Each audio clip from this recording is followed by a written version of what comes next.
राजा था। वह जंगल में घूमने गया।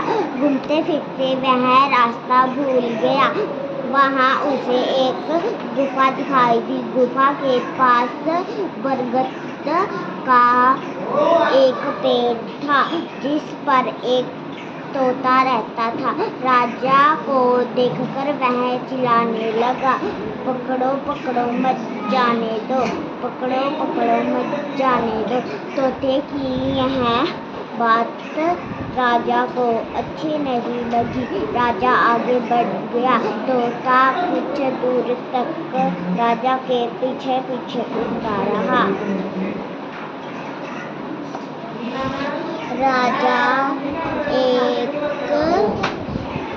आश्रम में पहुंचा। आश्रम बहुत ही सुंदर था। वहाँ भी उसे एक तोता मिला। राजा को देखकर वह मधुर